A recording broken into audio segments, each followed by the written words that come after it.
What's up, guys? I'm going to give you 10 ways on how you can plan and prepare your DJ sets. Let's go.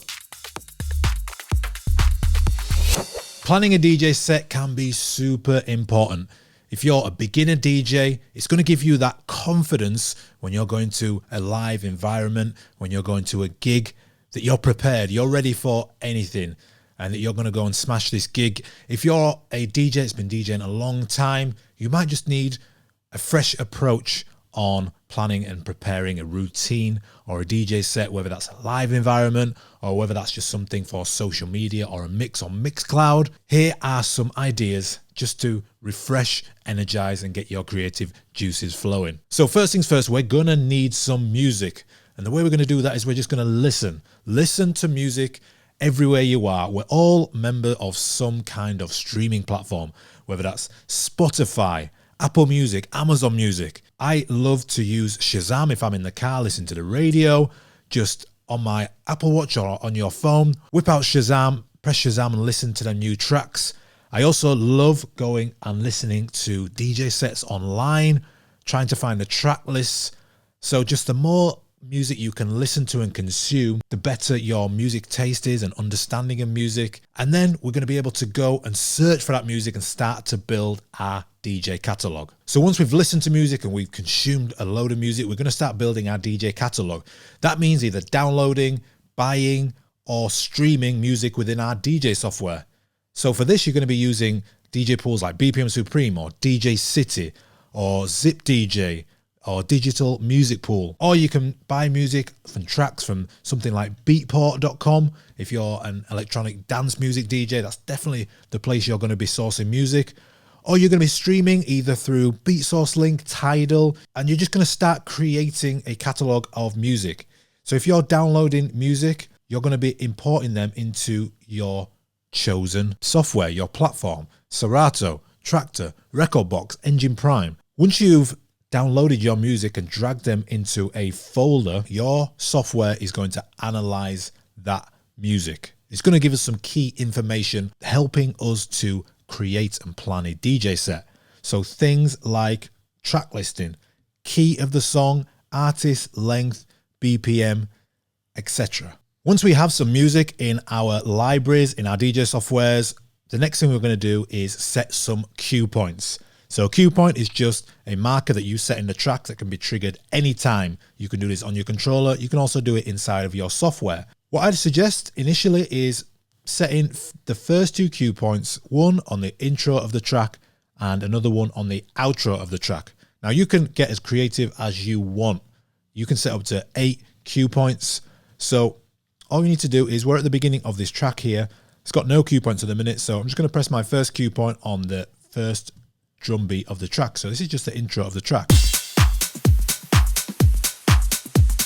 And then I'm going to set one near the end of the track on the outro. So when I'm mixing in these tracks, I know that once this cue point is coming up, that is going to be the outro of the track. So I need to start mixing in my next track. So if I just go towards the end of this track. So there's a bass line of that track. If I go to a bit further on,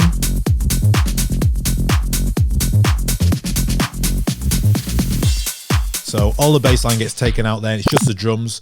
So that is going to be the outro of the track. So if I just pull this track, set a cue point, I'm just going to set it here.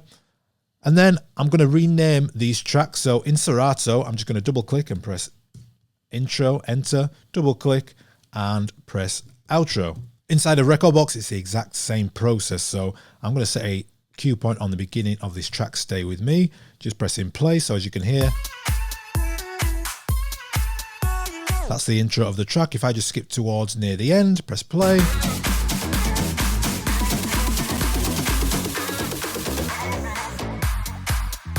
So as you can hear, there is the outro of the track where all of the kind of big synths get taken away. So I'm just going to set another cue point, saying outro. With Rekordbox, you just hit Control and we're going to add comments, and then we're going to do the same thing, set intro, and then Control, add comments, outro. The next tip is mixing in key, a vital element of planning a DJ set when it comes to mixing and making songs sound harmonically pleasing. So I'm not going to go into the full details on what mixing in key is. We have a full video on that. Just search Crossfader mixing in key, and I'll leave some links in the description of this video as well. By default, as DJs, we tend to use the Camelot wheel as a reference for mixed in key. This is great, especially if you're not musically inclined and you're not comfortable with D major, C major, A minor, A sharp, etc. A Camelot wheel just simplifies what sounds well together. So to keep things simple, if I'm DJing a track which is in 8A, I can go through the gears up or down one number, or I can stay in the same key. So if I'm in 8A, I can play in 9A or 7A. I can also stay in 8A or 8B, and that is because they are matched harmonically. If I'm in 3A, I can go to 4A or 2A, stay in 3A or go to 3B. This is going to be crucial if you're making a mashup, for example. If you've got a track that's in 5A, you're going to need the vocal to be in 5A, 5B, 4A or 6A. You can also organize your library by key just by going to the playlist, pressing the key tab here in the key section, and it will organize your tracks by key. That will just make sorting through and mixing through your tracks that much simpler. The next tip is organizing by BPM. BPM, if you don't know, stands for beats per minute, and it defines the speed on tempo of the track. The lower the BPM, the slower the track, higher the BPM, the faster the track. Organizing by BPM, especially if you're an open format DJ, will really help you tie your set together and keep everything nice and simple. One thing you don't want to be doing is mixing drastic tempos, drastic BPMs together, because it can just sound a little bit messy. The next tip is going to be organizing your folders. Now, this applies if you play a lot of open format music, I think. If you are a DJ that plays so many kind of genres, organizing in folders or crates or playlists is absolutely essential. It's going to give you that confidence that if you're going into a gig that you're not kind of sure of, or if you're playing a longer set, 3, 4, 5, 6 hour sets, that you're going to have to go through a lot of music, organizing by folders is just a must. You can do this in a number of ways. If you just go on playlist, click add playlist, just type in your new playlist name. You can call it whatever you want, and then organize by different genre. So I've got house, bassline, bass house, D&B, got EDM, crossfader, EDM and dance, garage, hip hop, house, etc. If you're using a streaming service, you can go into your account and create your own folders through there to be accessed through your chosen DJ software. Let's move on to some creative ideas.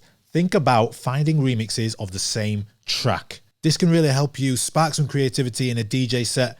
Again, if you're an open format DJ, this is great for you. You can be playing an original of a track, then drop it into the remix of the track and create a whole different vibe.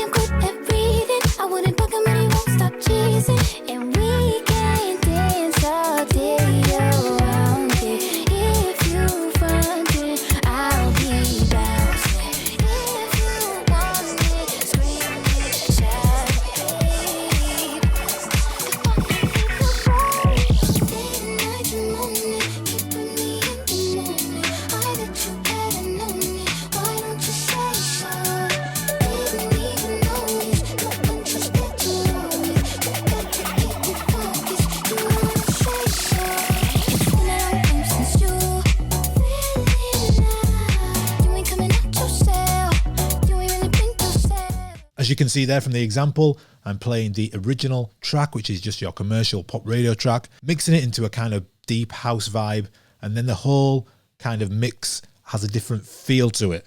And you can experiment as far as you want with this. Try and find drum and bass remixes, try and find techno remixes, etc. The next tip is to listen and think about your music. What is it telling you? So I have 2 tracks here. Let's press play on this track, Fakers, and listen to the track. Only one bass makers. So as you can hear, this is kind of a tech house kind of tune, and there's not much going on in the top end of the track. It's got drums and a bass line, so there's a load of room to play around with. Definitely with vocal loops or acapellas, making a mashup will be perfect for this kind of track. You can also add some instruments over the top of it with loops, etc. If I go to this track in contrast, so this is a lot more kind of high energy. There's a lot more going on with it. If I skip to this part of the track, so there's a lot of energy, a lot of high end, big synths, a big bass line, a lot of hi-hats. So we're not going to be wanting to experiment too much with this track because it might sound messy, might just get a bit noisy, a bit clashy, and that's not what we want. So like I say, just think and listen to your music. Think about what can be done with it. Can I get creative with it? Or is it just fine on its own? Mashing up genres. This will open up a world of creativity for you as a DJ. Take a look at this clip of James Hype mashing up two completely different genres.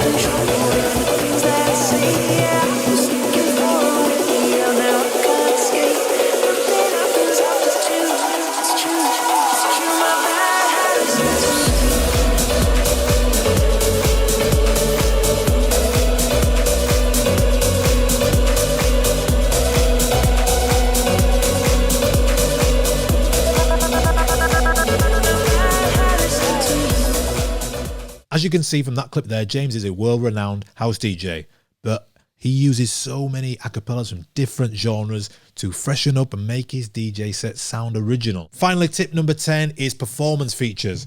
So no matter what controller you have, whether it's a DDJ 400, a Rain 1, some CDJ 3000s, a 200, you'll have some performance features on your bit of equipment. Use them. When you're practicing in your bedroom, go crazy with them and see what you can do. Performance features and effects sound great on acapellas, so if you're using a mashup, get crazy with it. Now, get crazy in practice. What you don't want to do is go to a live environment or make an hour-long mix using effects on every single mix.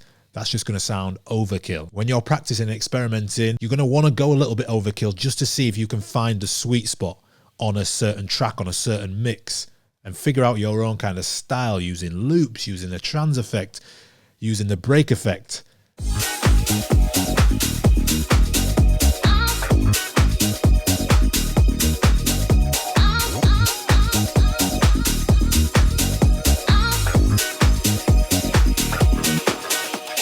So there we go, guys. There are 10 ways on how to plan a DJ set, right from listening to music to performing a mix out live. How do you guys plan a DJ set? Is there something I missed? Is there some little nugget of information that you can give to our Crossfader community that will help them when planning and preparing a DJ set or DJ routine? Thanks for watching this video. Hope to see you again soon.